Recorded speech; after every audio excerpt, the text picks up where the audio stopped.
오늘 우리에게 주시는 하나님의 말씀은 사무엘하 5장 13절에서 25절까지입니다. 다윗이 헤브론에서 올라온 후에 예루살렘에서 처첩들을 더 두었으므로 아들과 딸들이 또 다윗에게서 나니 예루살렘에서 그에게서 난 자들의 이름은 삼무아와 소밥과 나단과 솔로몬과 이팔과 엘리수아와 네벡과 야비아와 엘리사마와 엘야다와 엘리벨렛이었더라. 이스라엘이 다윗에게 기름을 부어 이스라엘 왕으로 삼았다 함을 블레셋 사람들이 듣고 블레셋 사람들이 다윗을 찾으러 다 올라오매 다윗이 듣고 요새로 나가니라. 블레셋 사람들이 이미 이르러 르바임 골짜기에 가득한지라. 다윗이 여호와께 여쭈어 이르되 내가 블레셋 사람에게로 올라가리이까 여호와께서 그들을 내 손에 넘기시겠나이까 하니 여호와께서 다윗에게 말씀하시되 올라가라 내가 반드시 블레셋 사람을 내 손에 넘기리라 하신지라. 다윗이 바알브라심에 이르러 거기서 그들을 치고 다윗이 말하되 여호와께서 물을 흩음같이 내 앞에서 내 대적을 흩으셨다 하므로 그곳 이름을 바알브라심이라 부르니라. 거기서 블레셋 사람들이 그들의 우상을 버렸으므로 다윗과 그의 부하들이 치우니라. 블레셋 사람들이 다시 올라와서 르바임 골짜기에 가득한지라. 다윗이 여호와께 여쭈니 이르시되 올라가지 말고 그들 뒤로 돌아서 뽕나무 숲을 맞은편에서 그들을 기습하되 뽕나무 꼭대기에서 걸음 걷는 소리가 들리거든 곧 공격하라. 그때 여호와가 너보다 앞서 나아가서 블레셋 군대를 치리라 하신지라. 이에 다윗이 여호와의 명령대로 행하여 블레셋 사람을 쳐서 게바에서 게셀까지 이르니라. 아멘. 오늘 본문에는 다윗이 통일 이스라엘의 왕이 된 이후에 첫 행보를 보여주고 있습니다. 13절을 보시면 다윗이 헤브론에서 올라온 후에 새롭게 정한 수도 예루살렘에서 처첩들을 더 두었으므로 아들과 딸들이 또 다윗에게서 났다라고 말씀하며 그 이름이 열거되고 있습니다. 저는 통일 이스라엘 왕으로서의 첫 번째 행적을 기록하면서 다윗이 더 많은 아내를 두고 자녀들을 낳았다라는 말로 시작하는 것은 의도적인 것이다 라고 생각합니다. 사무엘서 저자가 이 사실을 통해 말하고자 했던 바가 있다라는 것입니다. 동서고금을 막론하고 처첩이나 자녀의 숫자는 곧 그 나라와 왕권이 가졌던 권세의 상징이요 번영의 증거로 여겼습니다. 그래서 새로운 왕이 등극하면 아내들의 숫자와 자녀들의 숫자를 통해 자신의 나라와 왕권이 얼마나 큰 권세와 위엄을 가지고 있는지 대외적으로 드러내는 것, 이거는 그 시대의 대부분의 나라가 따르던 관행이었다라는 것입니다. 그래서 어떻게 보면 지금 다윗도 통일왕국의 왕이 된 이후에 국제적인 정치 정세와 관행의 흐름을 잘 따르고 있다라고 생각할 수도 있겠지만 저는 하나님의 시각으로 본다면 절대로 그렇지 않을 것이다 라고 생각합니다. 하나님께서는 왕이 많은 아내를 두는 것을 분명히 금지하셨습니다. 신명기 17장 16절과 17절을 보시면 왕은 병마를 많이 얻으려 하지 말고 아내를 많이 두지 말고 은금을 많이 쌓아두지 말아라 라고 분명하게 말씀하십니다. 이 세 가지 명령이 가지고 있는 핵심이 있다라고 한다면 하나님 외에 신뢰할 수 있는 그 어떤 것도 가까이 하지 말라라는 것입니다.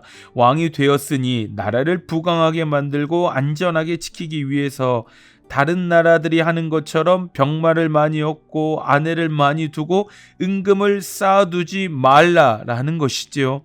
이스라엘은 하나님의 나라이기에 하나님이 계시면 부강한 나라가 될 것이고 하나님이 주인 되셔서 지키시면 절대로 무너지지 않는 나라가 될 것이니 세상 나라와 같이 세상적인 방법으로 나라를 세우고 지키지 말라라고 말씀하신 것입니다.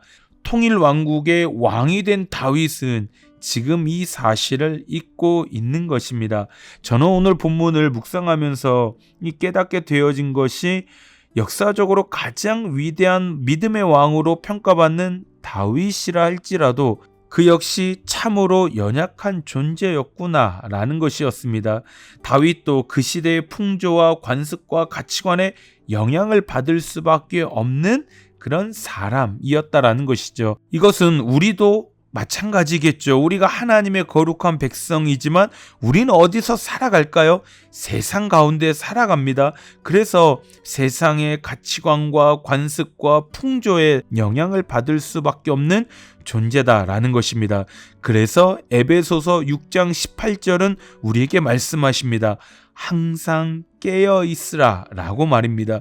영적으로 깨어 있어야 하나님의 은혜를 구하며 살아갈 수 있기 때문에 자지 말고 깨어 있으라 라는 것이지요. 특별히 본문의 다윗처럼 무엇인가를 얻었을 때, 내가 바라고 기대했던 것을 이루었을 때, 그때 더욱 깨어 있어야 합니다. 그렇지 않으면 뭐가 올까요? 큰 위기가 다가오기 때문입니다. 우리 함께 계속 살펴보겠지만 이 말씀 이후에 바로 블레셋의 대군이 이스라엘을 침략하는 모습을 보게 됩니다. 그래서 고린도전서 10장 12절의 말씀처럼 이미 선줄로 생각해서 넘어지는 자가 아니라 항상 영적으로 깨어 있어서 세상의 방법을 따르지 않고 오직 하나님께서 기뻐하시는 방법대로 살아가시는 그런 아름다운 믿음의 삶을 살아가시는 우리 성도님들의 삶이 되시기를 주님의 이름으로 축원합니다.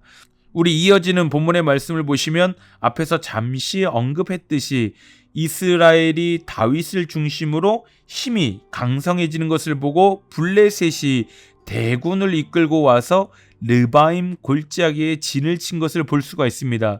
저는 이 사건을 통해서 참으로 연약함이 많았던 다윗이었지만 그가 왜 하나님의 손에 붙들려 귀한 믿음의 왕으로 쓰임받을 수 있었는가에 대한 그 이유를 분명하게 보여주고 있다라고 생각합니다. 17절과 18절을 보시면 다윗이 통일왕국의 왕이 되었다는 소식을 듣고 블레셋이 쳐들어옵니다. 그 규모가 얼마나 컸던지 르바임 골짜기에 가득했다라고 말하죠. 엄청난 대군이 지금 쳐들어온 것입니다. 본래 블레셋 민족은 철기 문화를 가진 해양 민족이었습니다. 여호수아서를 보시면 여호수아가 다 정복한 것처럼 말하지만 사사기를 보시면 철병거 때문에 해안 평야에 살던 그 족속, 즉 블레셋 지역은 정복하지 못했다라고 말하는 거죠. 뭐 그런 사람들 있지 않습니까? 덩치 엄청 크고요. 근육이 엄청 많아서 칼로 찔러도 칼이 들어가지 않을 것 같은, 피 한 방울 나올 것 같지 않은 사람들, 그 사람들이 블레셋 민족이었습니다.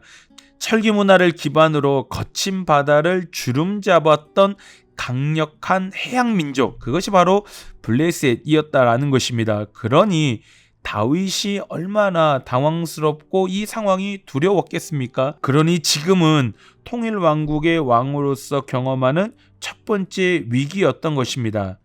이 위기 속에서 다윗은 무엇을 하고 있나요? 19절을 보시면 다윗이 여호와께 여쭈어 이르되 라고 말합니다.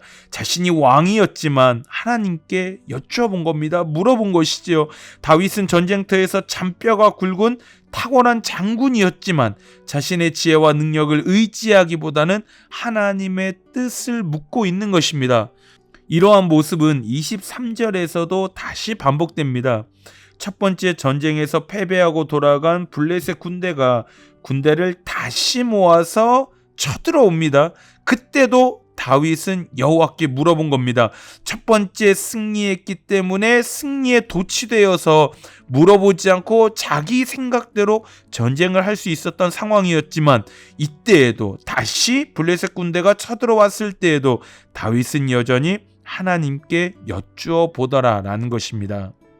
우리 성도님들도 잘 아시겠지만 급하다 해서 힘들다고 해서 기도가 나오는 것이 아니지 않습니까? 지금 이러한 모습은 다윗의 거룩한 습관으로부터 나온 행동일 것입니다. 모든 상황 속에서 항상 자신의 생각대로 바로 행동하는 것이 아니라 하나님께 물어보는 삶, 그것이 바로 다윗의 삶이었다라는 것이지요. 갑작스러운 블레셋의 공격 앞에서도 승리에 도취될 수 있었던 그 상황에서도 다윗은 한결같이 여호와께 묻더라라는 것입니다. 그렇다면 여호와께 묻고 있었던 그 다윗의 중심은 어떤 마음이었을까요? 19절에 보시면 다윗이 이렇게 말하지 않습니까? 하나님, 내가 블레셋 사람에게 올라가서 싸울까요? 라고 물어보고 나서 그 다음에 다윗이 참으로 멋진 고백을 합니다. 내가 블레셋에게 나아가면 여호와께서 그들을 내 손에 넘기시겠나이까? 라고 말입니다. 전쟁은 누가 하나요? 다윗이 해요. 군사들이 하지요. 군사력이 더 강한 곳이 이기는 거고요. 전략이 더 치밀한 곳이 이기는 겁니다. 그런데 다윗은 그렇게 생각하지 않았던 것이죠. 하나님께서 이기게 하시면 이길 것이고 그렇지 않으면 질 것이다 라고 그렇게 다윗은 믿었던 것입니다. 모든 전쟁은 여호와의 손에 달려 있음을, 전쟁의 승리는 군사력이나 전략이 아니라 바로 하나님께 달려 있음을요, 다윗은 진실로 믿으며 고백했던 것입니다. 사무엘상 17장 47절의 고백처럼 여호와의 구원하심이 칼과 창에 있지 않고 모든 전쟁은 여호와께 속한 것이다 라는 그 고백을 다윗은 붙잡고 있었던 것입니다. 저는 이 모습이 연약함이 분명히 많았던 다윗이지만 하나님의 손에 붙들려 귀한 믿음의 왕으로서 쓰임받을 수 있었던 가장 큰 이유라고 생각합니다. 다윗은 모든 상황 속에서 항상 하나님의 뜻을 묻고 의지하며 순종하며 살아갔더라라는 것입니다. 우리 성도님들은 요즘에 하나님께 여쭤보고 기도하며 살아가고 계시는지요? 시편 37편 5절은 말씀하십니다. 내 길을 여호와께 맡기라 라고 말입니다. 그를 의지하면 그가 이루실 것이다 라고 말입니다. 항상 여호와께 묻고 의지하는 삶, 그것이 하나님이 기뻐하시는 삶이다 라는 것입니다. 다윗과 같이 항상 여호와께 묻고 의지하는 삶을 살아가셔서 오히려 여호와께서 나의 삶을 이루어 가시는 놀라운 은혜를 체험하며 살아가시는 모든 성도님들의 믿음의 삶이 되시기를 주님의 이름으로 축원합니다. 우리 함께 말씀을 기억하며 기도하실 때 영적으로 깨어있게 하셔서 모든 상황 속에서 여호와의 뜻을 묻고 살아가는 거룩한 습관을 따라 살아가는 삶이 되게 하여 주옵소서. 우리 함께 교회를 위해서 기도하실 때는요, 개강할 다락방 모임 가운데 하나님의 말씀의 은혜와 교제의 기쁨이 충만케 하여 주옵소서. 우리 이 두 가지 기도 제목 가지고 우리 주님 앞에 기도로 나아가겠습니다. 함께 기도하겠습니다.